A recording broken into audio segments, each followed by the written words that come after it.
St Kilda, what a great story. A cultural shift. We'll talk about this in a moment. Dave Misson, the acting head of football, had this to say today. We see them 20 hours a week at the club, so there's another 60 hours a week where we don't see them. So we're relying on them to make really good decisions about what they do away from the club. And we feel confident that the message is getting through. Part of that's alcohol, but it's sleep and nutrition and all that sort of stuff as well. So, yeah, we feel that they're really buying into that.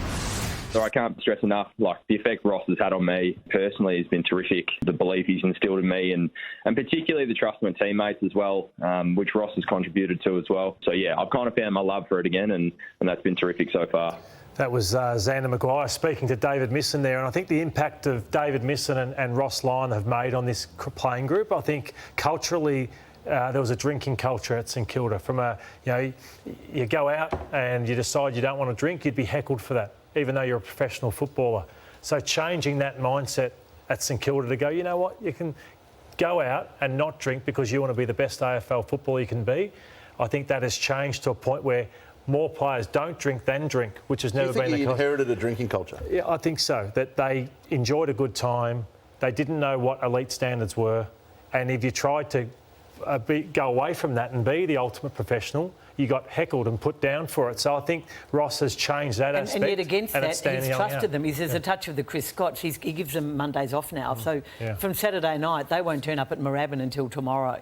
So he's given them the extra time, but he's given them the trust. And speaking of trust and vindication, Stephen Silvani must be pretty happy about Liam Stocker's performance. He was chips in on him as a player, and his early sample size has been good after 3 rounds. Mason Wood's a great story. Yeah, he is, Hutchie, and we'll get to Mason shortly, but that is the numbers of just from a fitness perspective.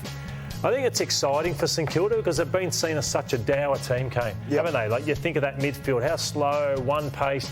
But the excitement going to watch them play now, they probably haven't played better. Yeah, and the excitement of how hungry they are to get the footy back off the opposition. And this player is a great story. Delisted by the worst team in the competition, North Melbourne, and now has come to St Kilda and has improved every year to the point where Hutchie, and I said this on Saturday, he's right now in All-Australian form. Now it's a small bit, but he looks bigger, he looks fit, he's playing courageous, he's attacking the footy harder than he ever has, and he's a beautiful ball user. Another more negative story is the St Kilda payout that players took. They took, I think, 23 cents in the dollar back in 1983. There's a push for the AFL to compensate those players, including Bruce Duperuzal and Barry Breen, who spoke to 3AW about it on Saturday.